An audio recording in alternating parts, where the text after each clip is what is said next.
The Defence Minister Stephen Smith has joined the list of senior Labor MPs retiring at the election.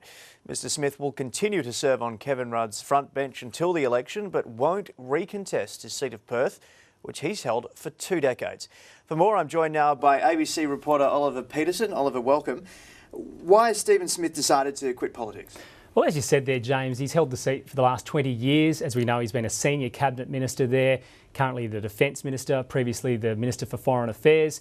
He's also, before that, he was the State Labor Secretary. He was also a chief advisor to Paul Keating when he was Treasurer and Prime Minister. And he's basically just said today, it's the distance that has made him decide it's time to step away from federal politics. This may be something that only Western Australians can understand. But this is something that I cannot, in all good conscience, say to the people of Perth that I can continue to do, win, lose or draw at the next election, for another 3 years. 20 years I can do, 23 years I can't. So I have made that decision. I've been thinking about this matter for some considerable time. And Oliver, Labor's held the seat for 30 years.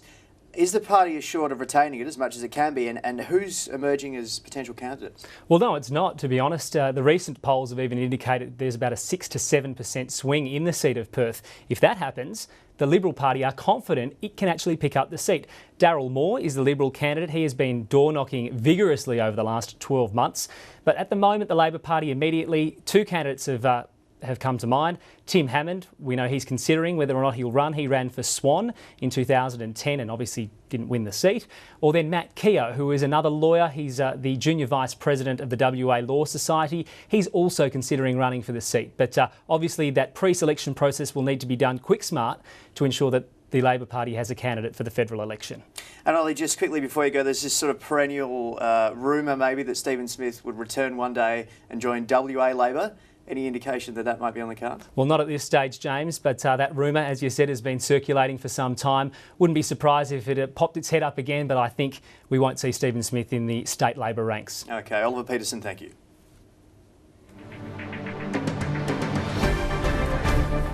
And as you heard, Defence Minister Stephen Smith will be quitting politics at the next election. He's held the federal seat of Perth for 2 decades. Today, Mr Smith said the events in Canberra had given him clarity of thought to make the decision to go. ABC reporter Oliver Peterson joins us now. And Oliver, Stephen Smith holds Perth by a margin of about 6%. How will his departure affect Labor's ability to retain that seat? Well, James, as you mentioned there, Stephen Smith has held this seat of Perth for the past 20 years. In fact, Labor has held the seat for the past 30 years. It is in fact considered the jewel in the crown for the Labor Party when it only holds 3 seats here in Western Australia.